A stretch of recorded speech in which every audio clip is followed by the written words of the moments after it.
Punitions et récompenses, l'un des premiers thèmes abordés par le mouvement populaire des familles au cours de sa réflexion. Parmi des centaines d'autres, un groupe de parents. Il s'est réuni au bois, dans le Jura. A dû comme punition, en sus de son travail habituel du soir, 3 leçons et une demi-heure de devoir, copiées 100 fois, je ne parlerai plus quand le directeur entre dans la classe, en alternant une lettre bleue, une lettre rouge. Il manque la lettre blanche pour faire les couleurs françaises. La mère a terminé la punition en contrefaçant l'écriture de l'enfant. Cas exceptionnel, heureusement, mais les 50, 100 et même 200 lignes tombent comme une pluie dans certaines classes, nous écrivait un directeur d'école. Et pourtant, ajoutait-il, on sait bien qu'il contribue au saccage de l'écriture. Des gouttes de l'école sont une cause d'énervement dans la vie familiale et installent le maître dans la facilité inefficace. Question. Comment réagissons-nous quand notre enfant rentre de l'école avec une punition? Est-ce que ça arrive chez vous que les gosses rentrent de l'école avec une punition? Puis quelle est notre réaction, quoi? Parce qu'en fait, je pense qu'à peu près tous nos gosses, de temps à autre, ont une punition. Comment est-ce qu'on réagit, quoi? Si je sens que c'est une punition injuste, quoi, je suis très violent avec. Je dis mais pourquoi il faut y aller, quoi. Il faut gueuler dans ta classe. Il faut, hein, quoi. Des fois c'est ces punitions collectives pour tous, quoi. Et puis ils doivent tous subir, quoi. Alors ça va pas. Il faut qu'ils y aillent, quoi. Il faut qu'ils réagissent, quoi. Mais c'est difficile, quoi. Ils osent pas. Tu dis à l'enfant, il faut réagir, hein? Puis il n'ose pas réagir. Mais pourquoi il n'ose pas réagir? Est-ce que nous, même nous, adultes, envers un enseignement adulte, est-ce qu'on ose réagir quand notre enfant est puni, même qu'on pense qu'il est puni injustement? Enfin, moi, je l'ai ressenti une fois, ben, je me suis sentie impuissante parce que je me disais... Mon échelle des valeurs n'est pas la même de celle de cet enseignant. Et puis... Alors, je sais pas, je me sentais impuissante. J'osais pas aller le lui dire. Je me disais, ça sert à rien, quoi. Quand j'ai eu l'expérience, par exemple, d'un fils qui était puni régulièrement à l'école, mais je n'en savais rien. Puis alors, il était devenu assez agressif et pénible. Et puis, j'ai appris par hasard que presque à chaque récréation, il était puni parce qu'il était lent. Alors, il devait passer ses récréations à finir ses exercices. Il m'a fallu beaucoup de temps pour savoir d'où venait cette crainte d'aller à l'école. Et... Il faut voir pourquoi il le punit, quoi. Quel but il essaye d'atteindre? Cet enseignant, disons, le laisse encore plus à l'école vu qu'il n'arrive pas, ouais, au lieu de laisser à la récré puis qu'il parte, quoi, qu'il court et puis qu'il se défoule un coup, quoi. Ah ben Mais c'est parce qu'il n'accepte pas le gosse tel qu'il est. Hein? Finalement, je me dis, c'est un enfant qui est là, et c'est son caractère, c'est sa nature. Il ne peut pas tout à coup se mettre à être super rapide, quoi, il me semble. C'est une éducation aux heures supplémentaires, si tu veux. Oui, mais alors c'est aussi le fait qu'ils n'acceptent pas les gosses tels qu'ils sont, des fois. Non, mais nous, est-ce qu'on accepte la punition? Est-ce qu'on la refuse ou est-ce qu'on peut l'accepter ou l'admettre? Ça dépend. Ou est-ce qu'on ne l'admet pas? Ou est-ce qu'on la double? Voilà, ou est-ce qu'on la double? Est-ce qu'on ajoute encore la punition? Il faut voir un peu en tant que parent ce qu'on fait avec nos gosses, si on les punit ici. Mais disons, chez nous, quand ils ont une punition, en général, on discute. Puis on essaye de voir pourquoi ils ont une punition. 0 de français, 0 de français, 0 de français, j'ai des zéros. C'est banal. Ah oui. Moi, et toi? Moi j'ai un 5,5. C'est déjà pas mal. Oui, mais le reste, ça laisse à désirer. Heureusement que j'ai mon truc. Parce qu'alors sans ça, je serais mais perdue. Quel truc? Tu connais pas ce truc? Non? T'es retardé, mon enfant.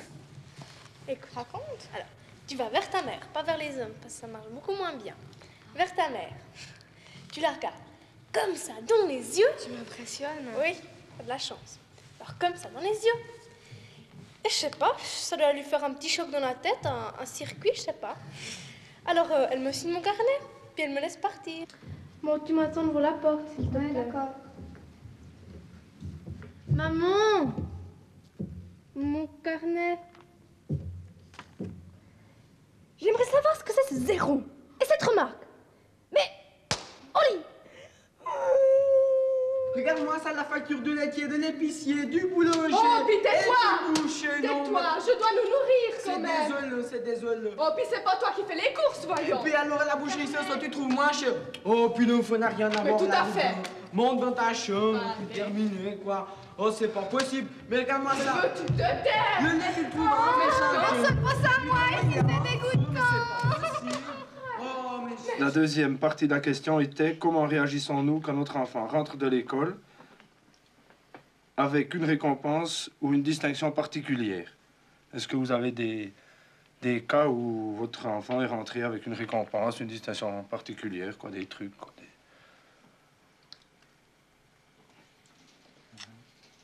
Moi, j'ai peut-être un petit truc qui est intéressant, à mon avis. C'est que Jean-Guy, je crois, ou bien, là, je sais plus lequel, il écrit comme un cochon. Autrement, il écrit comme un cochon. Et puis, à chaque carnet, la maîtresse écrit mieux, écrit mieux, écrit mieux. Et tout d'un coup, on a vu, c'est bien, bravo, continue. Ben, je pense que c'est une sorte de peut-être pas tout à fait une récompense, mais moi, je pense que c'est un truc qui est drôlement positif, ça. Donc, un encouragement. Ouais, Un encouragement. un bravo. Donc, c'était Continue, bien plus positif ouais, que ouais. toujours dire t'écris mal. Moi, oui, c'est vrai. Moi, je m'excuse, mais il faudrait presque être quitte d'avoir au début tous ces...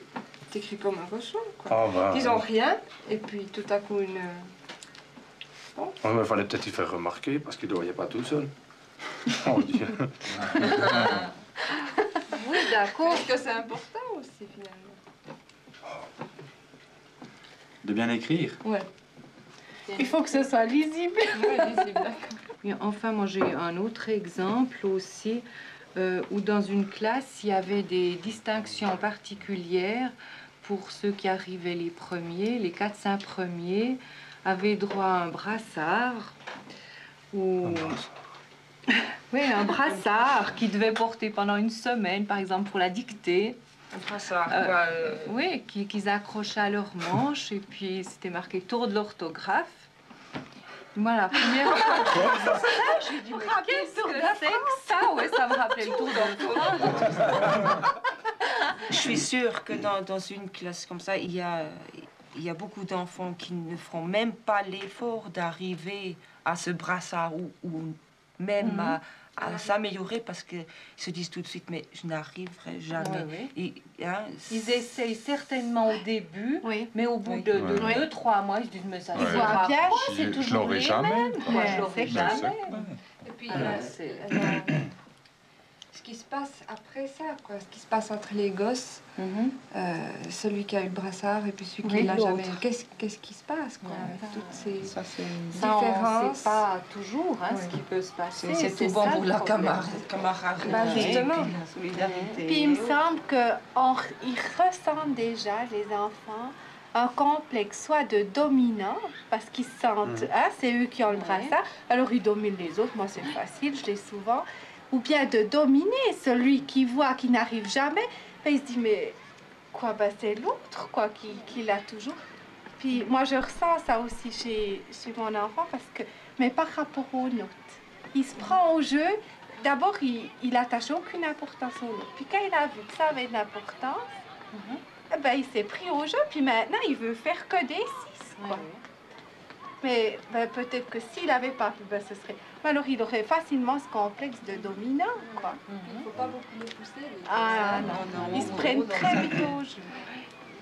On a commencé donc par ce qu'on appelle le déballage, punition, note et punition. Punition, note et devoir. Et peu à peu, on a abordé les structures de l'école, l'école est politique. Et on s'est rendu compte, au fond, après, pourquoi l'école était comme ça. Si vous deviez recommencer ce travail maintenant, est-ce que vous le feriez de la même manière? On le ferait de la même manière, mais je crois qu'on est plus éveillé parce qu'on a compris quelque chose par ces discussions en groupe. Vous êtes plus critique? On est plus critique, oui. Genève, les devoirs à domicile. Autre sujet de cette réflexion menée par le mouvement populaire des familles.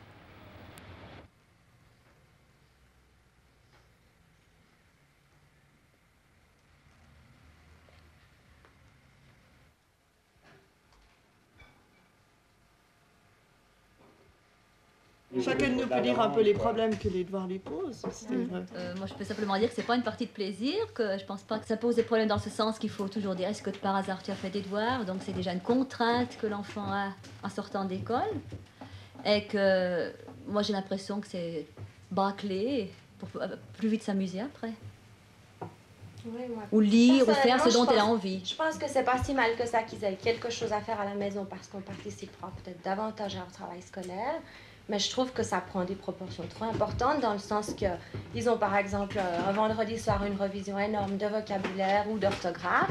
Le lendemain, ils ont des chiffres là-dessus, ce qui fait qu'ils ont des chiffres en somme que sur le travail qui est fait à la maison. Ce qui fait qu'un enfant qui a la chance d'avoir sa mère à la maison, il aura peut-être des bonnes notes. Celui qui est tout seul, il n'aura pas des bonnes notes. Alors ça se répercutera trop sur ses résultats scolaires, les devoirs de la maison. Ça prend une trop grande importance. Quand une maman a 4 enfants qui se suivent, hein, et puis la maman, elle ne peut pas expliquer en 1h30 le même problème à 4 enfants parce qu'ils vont en première, en deuxième, en troisième. Quand la maîtresse est à l'école, elle explique à 25 élèves le même problème. Tandis que la maman ne peut pas expliquer le même problème à ses 4 enfants. Parce qu'il y a 4 problèmes différents qu'il faut qu'il explique. Puis quand c'est de langue italienne, il y a un enfant qui vient vers moi et puis me dit « Tu sais maman, tu peux me dire le passé composé, le passé quand ça finit en A, en I, en O, en S ?» Mon pauvre petit, moi je ne sais pas, moi je n'ai pas fait les verbes français, qu'est-ce que tu veux que j'en sache? Tu n'as pas expliqué la maîtresse. Mais oui, il m'a expliqué, mais j'aimerais savoir de toi. Mon pauvre petit, je ne peux pas te le dire. J'aimerais bien t'aider. J'étais très forte en italien, mais en français, je ne suis pas forte. Il y a le problème des enfants aussi qui ont quelque chose après l'école, soit solfège, soit gymnastique, soit musique ou je ne sais. Alors, ils ont leur cours, les tâches à faire en plus. Alors, arrive le soir, c'est vraiment des grosses soirées pour eux. Oui, puis on aimerait aussi faire autre chose que de surveiller, de faire répéter les devoirs. Effectivement, comme tu dis, il y a d'autres cours, les enfants aimeraient avoir d'autres activités. Nous, d'un autre côté, on aimerait avoir d'autres relations avec les enfants, soit du jeu, des bricolages à faire ensemble. Et puis en fait, il faut passer sa soirée à faire de la répression pour qu'ils fassent leurs devoirs. Et en plus de ça, s'ils obtiennent de mauvaises notes à la suite souvent des devoirs, parce que les devoirs rentrent pour une bonne partie dans la composition des notes, c'est les parents qui se sentent encore culpabilisés et qui, en vertu de ces notes, vont être plus ou moins sévères pour faire répéter les devoirs. Ou même punir les enfants à cause de ça. Ce sont des enfants qui ont des problèmes, comme tu expliquais. Oui, exactement. Les devoirs sont trop longs.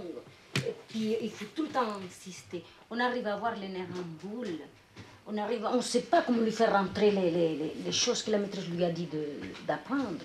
Alors, moi, j'estime qu'ils sont trop jeunes encore pour avoir autant de devoirs. Tous les enfants, ils n'évoluent pas tous les enfants de la même manière. C'est un quart Les d'heure, enfants qui le font en 5 minutes, il y a des enfants qui plus qu'ils ont ce travail à faire, ça leur encore plus pénible, ils n'arrivent pas à en finir. C'est quand un enfant que vous lui donnez la soupe à l'ail ou c'est pas qu'il n'aime pas, il finit pas son assiette, il est là, il traîne, c'est pareil.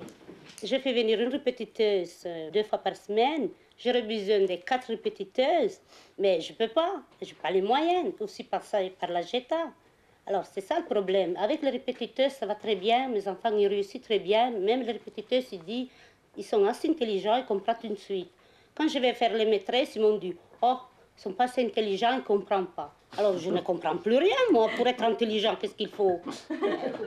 Bien, qu'est-ce que tu as à faire? Compléter les étiquettes et dessiner les fanions qui manquent. Et puis, si on ajoute encore la forme, combien y aura-t-il de fanions en tout? T'as pu arriver à compter, t'as fait? Là?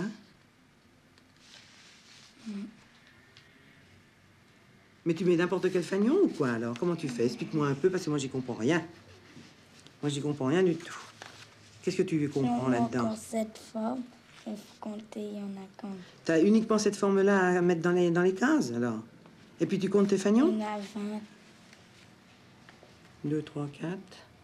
2, 3, 4, 5. Ça fait 25. Oui. Non, ça fait 20. Non, mais si on en rajoute... Ah, mais tu le rajoutes en dehors ou tu le rajoutais, c'est simplement pour Non. rajouter dans les cases? Non, c'est... Oui, là. Alors? Là. Si...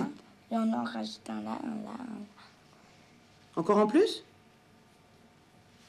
C'est du chinois, tu sais, pour moi, là. Franchement. Non, faut plus avoir des devoirs comme ça écrits à faire à la maison, on n'en finit plus. À 9 h du soir, on y est encore. Dans tous ces... Dessine les flèches et trace les coins à moins de points que... Dessine les flèches et trace les coins. C'est quoi ces points-là? Ça veut dire quoi? T'en sais rien non plus, hein, ça c'est très bien. Mais elle t'explique rien, la maîtresse à l'école? Alors vous avez à faire ça comme ça, et puis c'est tout? Oh, vous allez devenir calé. Vous saurez compter plus tard. La loi sur l'enseignement primaire, article 59, je vous le dis, c'est très intéressant. À l'école primaire, le maître donne des devoirs à faire à domicile. Ces devoirs doivent être préparés ou choisis de telle sorte que les enfants puissent les faire sans aide. Alors, il faut bien remarquer qu'on a vu ce soir, c'est que la plupart des parents sont obligés d'apporter une aide vraiment absolument pratique à ces devoirs.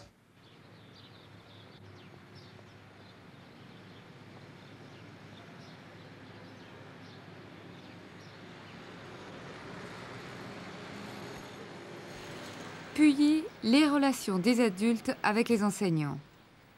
Un autre groupe de parents échange des expériences.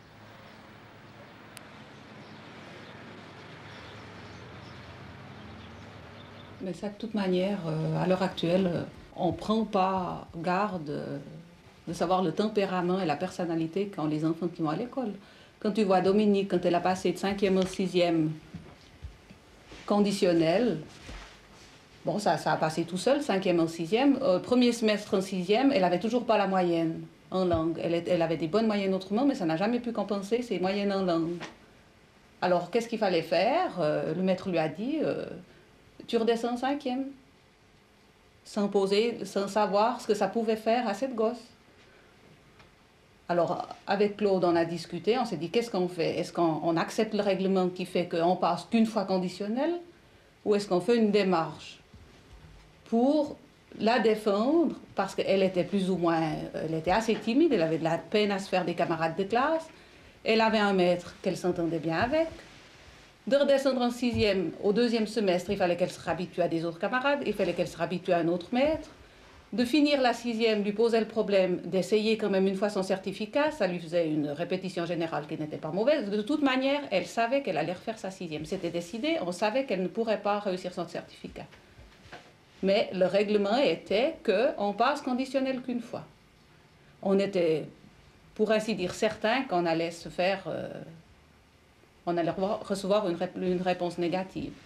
On a quand même fait la démarche. En l'espace de 2 minutes avec le maître de classe, il a dit, mais c'est certain, de refaire en 5e un semestre, ça sera plus difficile pour elle. Elle est quand même très forte dans certaines branches. On va la garder en 6e et elle a pu passer. Donc, moi, je suis persuadée que les parents, quand ils savent qu'il y a un règlement qui dit oui ou non à la chose, ils doivent faire une démarche pour défendre leur enfant. Je crois que là, c'est une des choses que tous les parents qui ont des gosses, qui ont certaines difficultés en classe, ils doivent faire une démarche pour défendre leur gosse. Ce qu'on a toujours pensé, c'est que les notes, c'était immuable.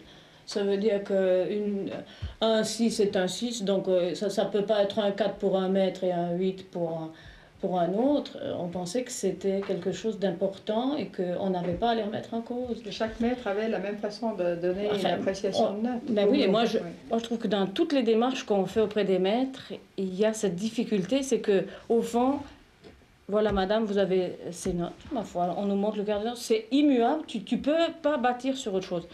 Alors, moi je trouve qu'on a fait pas mal d'expériences avec des maîtres qui sont capables de faire abstraction des notes et puis d'essayer de voir qu'est-ce qui fait la difficulté de l'enfant à suivre en classe et tout ça. Enfin, moi, je ne sais pas comment vous vivez ça, mais je crois que c'est important qu'on aille au-delà de ces notes parce qu'on a toujours cru que ça, c'était quelque chose à ne pas toucher.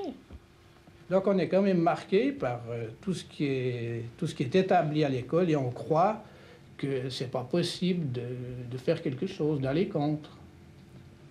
Alors si on n'avait pas discuté en groupe, puis que tu n'aurais pas eu des contacts avec d'autres personnes, des enseignants, eh bien moi, j'aurais pas été prêt à partir à faire cette démarche.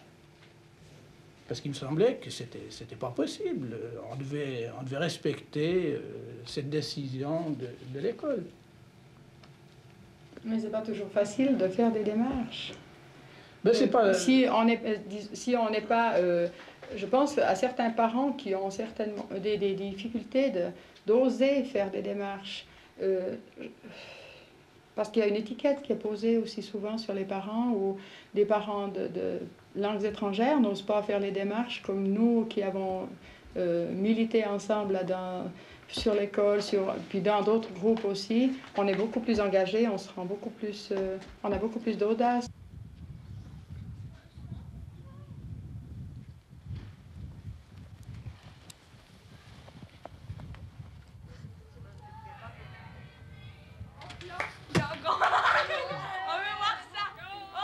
Dans toute cette recherche sur l'école, les premiers concernés sont évidemment les enfants. Partout en Suisse romande, des élèves de tous les âges et orientés différemment ont été associés à la réflexion des parents du MPF. La gym. J'aimais bien la gym. Qu'est-ce que vous aimez encore? Ah, le dessin, la couture, le chant, le chant. Des fois. On n'aime pas la couture quand on n'a pas le choix. Et puis le calcul, les maths. Ça va? Ça dépend des jours. Ça dépend des jours aussi.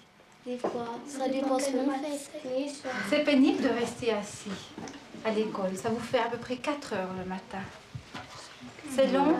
C'est long? Ça va parce qu'on a les récréations de 5 minutes des fois, toutes les heures. Qu'est-ce que tu as voulu représenter sur ton dessin? Ah ben, j'ai voulu représenter le maître qui se casse la figure parce qu'il voulait nous taper. Alors tellement qu'il était pressé, ben, il tombe des marches. Alors tout le monde rit comme ça parce que c'est la première fois qu'il se casse la figure. Alors c'est comme si on lui rendait son compte. Pourquoi il vous tape souvent?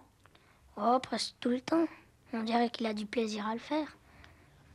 Forcément, les enfants ont été associés à ça. C'était tellement important, à toute cette réflexion qui s'est faite sur l'école, par des discussions surtout au niveau familial. Mais il y a aussi eu des groupes qui se sont formés. Et puis, il y a tout un chapitre du livre qui est réservé aux enfants où ils s'expriment très librement. Les petits, on leur a demandé de s'exprimer par des dessins. Et puis les grands, ils ont fait des compositions. Ce qui n'est pas juste, c'est que l'école secondaire, elle a toujours été plus avantagée que l'école primaire. Pour les quads de ski, pour les... Je sais pas, qu'est-ce qu'il y a encore? On avait fait un spectacle, ils n'en avaient pas fait. On avait fait une semaine hors cadre, ils n'en avaient pas à faire. Peut-être, est-ce que tu peux, par exemple, relater la 4e année primaire, donc le passage de l'école primaire secondaire.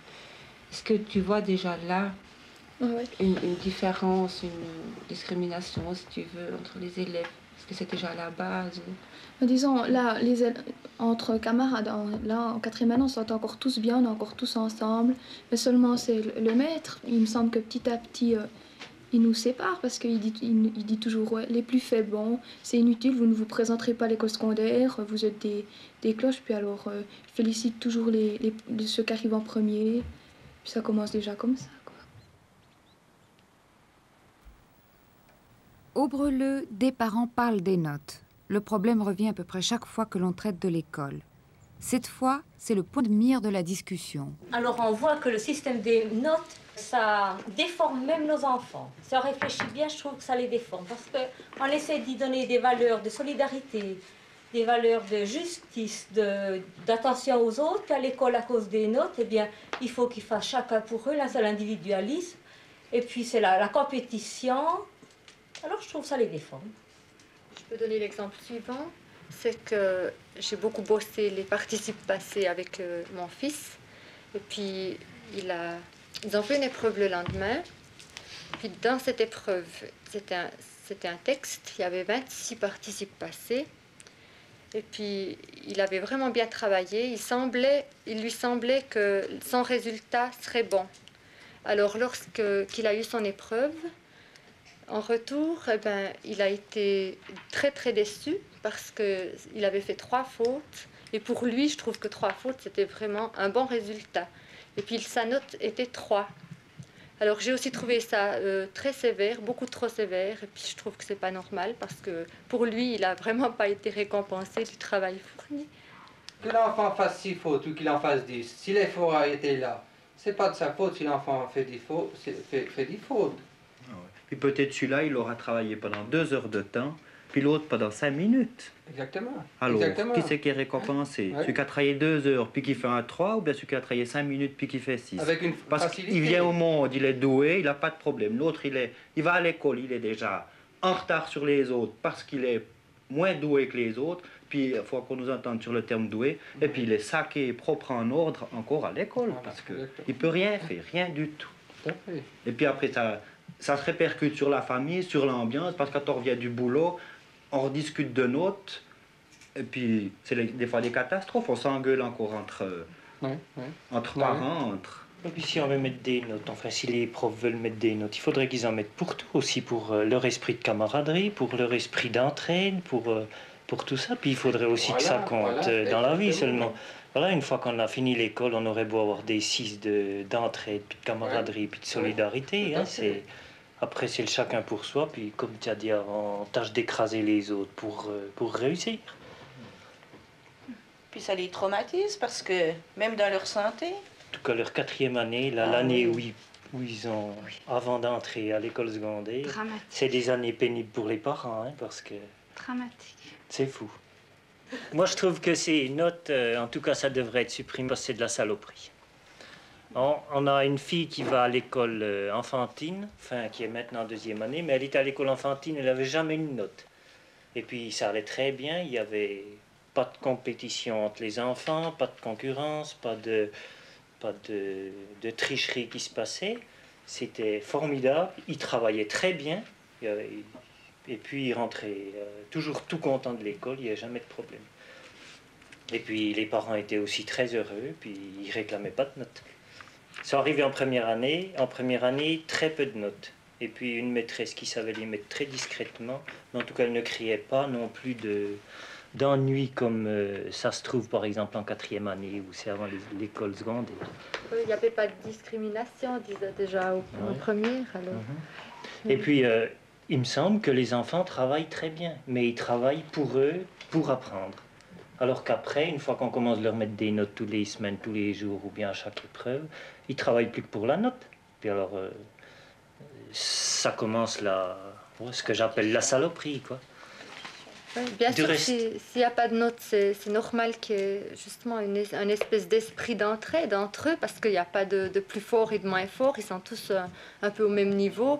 Et puis les forts, automatiquement, apprennent aux faibles parce qu'ils partagent réellement. Mais seulement, il y a un autre problème, c'est que c'est souvent mal accepté par les parents, le fait qu'il n'y ait pas d'appréciation ou de notes, parce qu'ils voudraient bien savoir où en sont leurs enfants, parce qu'on est encore pris par cet esprit de compétition. Et puis... Il faut renvoyer les parents à l'école pour qu'ils apprennent à travailler, pas pour des notes, puis pas seulement pour du fric, mais pour le plaisir aussi. Puisque ça va à l'école enfantine et puis dans des classes en première année, pourquoi pas continuer après? Seulement, voilà, il y a tout le système après qui veut des qualifications, puis qui veut des grades, puis qui veut de la hiérarchie, puis qui veut tout ça pour qu'il y ait des dominants puis des dominés. Oui, mais il y a aussi une bonne dame qui va trouver une maîtresse, parce que sa fille elle a des difficultés, puis elle se fait répondre, mais madame, mon père il a enseigné X années, moi j'enseigne depuis X années, vous voulez quand même rien changer. Alors, tu vois, une mère qui a envie de faire quelque chose, ben, elle n'arrive pas parce qu'on lui dit mon père il a enseigné, moi j'enseigne, alors je ne sais pas pourquoi vous voulez changer quelque chose. On peut améliorer en discutant le cas de votre fille ou bien comme ça, et puis c'est tout. Alors chacun se démerde pour trouver une solution à son problème. C'est pour ça qu'il faudrait pouvoir se mettre ensemble. Faire des démarches ensemble. Il y a une certaine conscientisation. Ça reste de la saloperie, mais si on se met tous ensemble, on pourra arriver peut-être à autre chose, si on prend conscience qu'il faut discuter. Voilà. Oui, mais toi, t'es pas aussi noté un petit peu dans ton usine? Oui, on pourrait faire une parallèle, disons, c'est que où je travaille, on a aussi un barème pour les qualifications. D'ailleurs, il y a 6 à 7 critères qui rentrent en ligne de compte sur la tenue de soi, sur la propreté à l'établi, sur la production, la qualité. Et tout ça, disons, forme à la fin de l'année X points et nous classe à un niveau bien défini donc pour le salaire en fin d'année.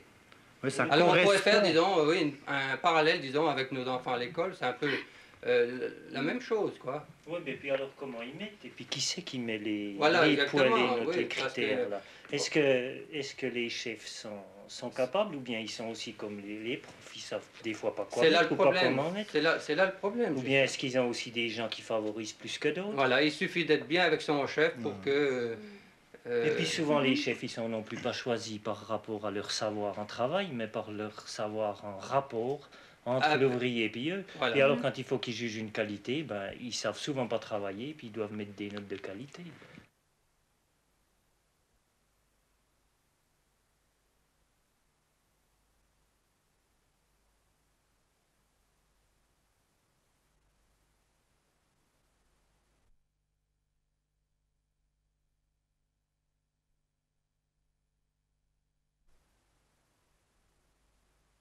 Pourquoi les buts de l'école ne sont-ils pas mieux précisés? Ah ben ça, moi j'ai essayé d'y répondre personnellement, mais il me semble que si c'est pas bien précisé, eh bien, les gens se posent moins de questions. Et puis? Eh bien, comme ils ne se posent pas de questions, eh bien, ils ne font pas de démarche, et puis ils subissent. Moi, je pense que c'est... Parce que c'est vrai que peu de monde connaissent vraiment les buts de l'école. Pourtant, tout le monde les accepte. Rares sont ceux qui les remettent en question. On accepte le système scolaire, on accepte. Mais moi, je crois que l'école, c'est... On ne sait pas quel but de l'école. Alors, on suit, on marche. Nous, on s'est reposé la question parce qu'on trouvait qu'il y avait quelque chose qui n'allait pas, qui c'était boiteux. Mais les autres parents... Moi, je crois que... On aimerait les connaître, ceux qui se posent des questions. Ouais, mais, et puis je crois que nous, on a été à l'école sans se poser des questions. On devait aller à l'école comme toute chose, quoi. On doit se marier, on doit avoir des enfants. Non, mais j'entends... c'est comme on ne s'est pas posé la question si il y avait un contrat de mariage et des lois qui... Enfin, quand on s'est marié, puis on ne s'est pas posé de questions. Et je crois que pour l'école, c'est ça. Et d'après vous, qui décide des buts de l'école? Dans le canton de Vaud, c'est facile à voir. C'est facile à voir parce que la réforme scolaire, ça a été la révélation. Les parents aveuvés à, je sais pas, 70 ou 80% veulent une réforme. Et puis on trouve le moyen de ne pas vouloir l'étendre et puis de tendre à ne pas faire qu'elle porte tous ses fruits. Alors dans les autres cantons, je pense que c'est pareil, quoi. Enfin, je sais pas. Des commissions qui nous sont inconnues, au Conseil d'État. Au Conseil d'État, au Grand Conseil. Donc c'est des décisions qui sont politiques. Eh bien, elles ont été politiques, oui. Il nous semble que l'école est très liée à la politique puisqu'elle est sous la mainmise de l'État et des hommes politiques qui sont au pouvoir. Et il nous semble que cette mainmise devient de plus en plus forte. À quoi le voyez-vous? Dans le concret de tous les jours, il suffit par exemple de prendre les coupures de presse. Au mois de décembre, récemment, M. Kneggi du département militaire fédéral parlant à des enseignants bâlois qualifiait l'école d'une institution qui serait en quelque sorte pré-militaire, préparatoire à la vie du citoyen et préparatoire à la vie militaire. Il suffit de voir qui détient les postes de direction dans les fonctionnaires de des différentes directions d'instruction publique, de voir à quel parti appartiennent les directeurs d'instruction publique. Et on voit que, effectivement, ce sont ceux qui sont du côté des privilégiés et que le milieu populaire n'a que très peu de choses à dire. Et pourtant, les parents peuvent faire partie des partis politiques. Évidemment que les parents peuvent faire partie des partis politiques, mais est-ce qu'au niveau de ceux qui viennent désigner, qui viennent élus, qui viennent nommer, ce sont vraiment les représentants du milieu populaire? Moi, j'en doute. Mais est-ce que vous avez l'impression que les enfants des milieux populaires ont autant de chances d'arriver à faire des études secondaires que les autres, voire même l'université? Moi, je pense que c'est très dur parce qu'il y a des tas de facteurs qui font que c'est beaucoup plus dur. On a, nous, une manière de penser, d'être, de s'exprimer qui fait que quand il est à l'école, il se trouve en conflit. Il est très souvent seul face à la classe.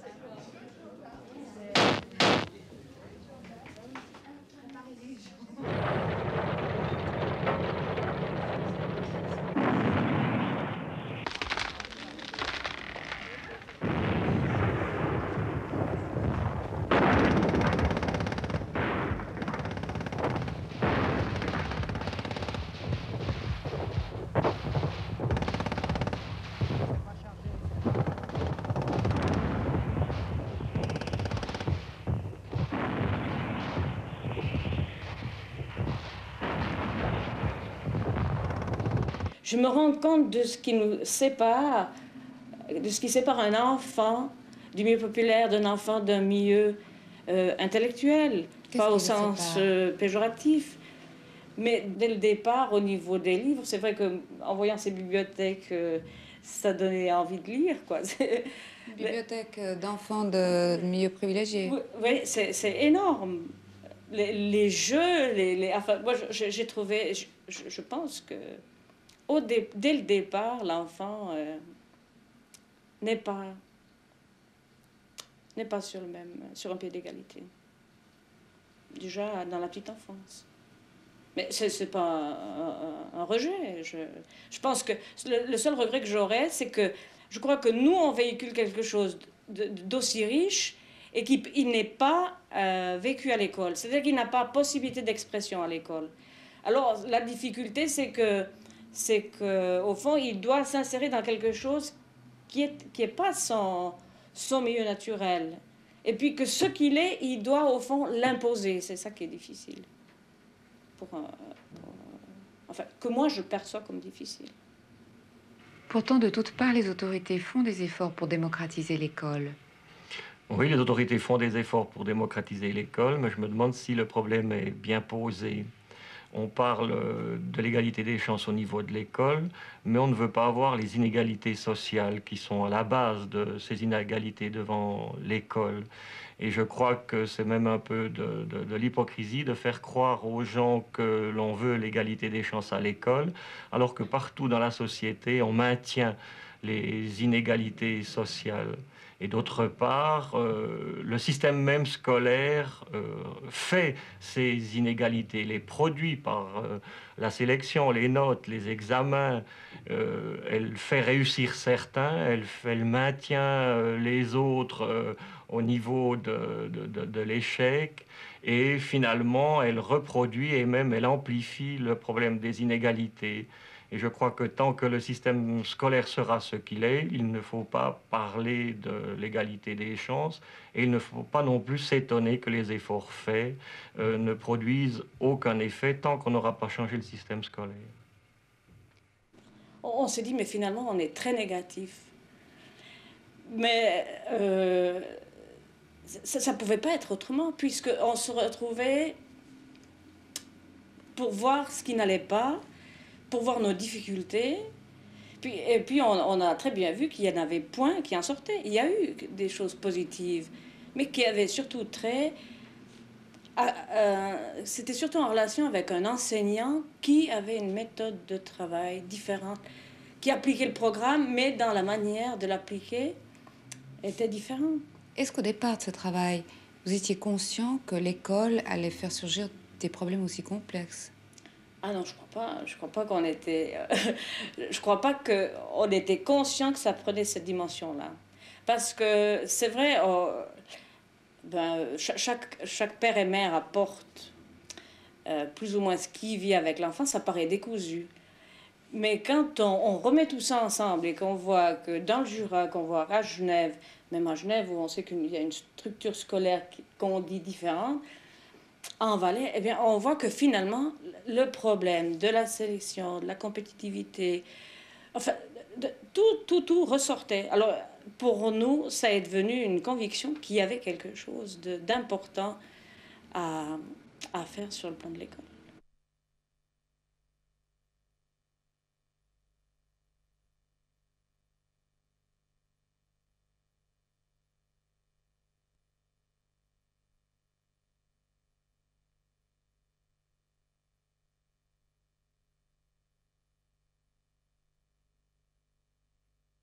Vous-même, qu'est-ce que ça vous a apporté de faire ce travail?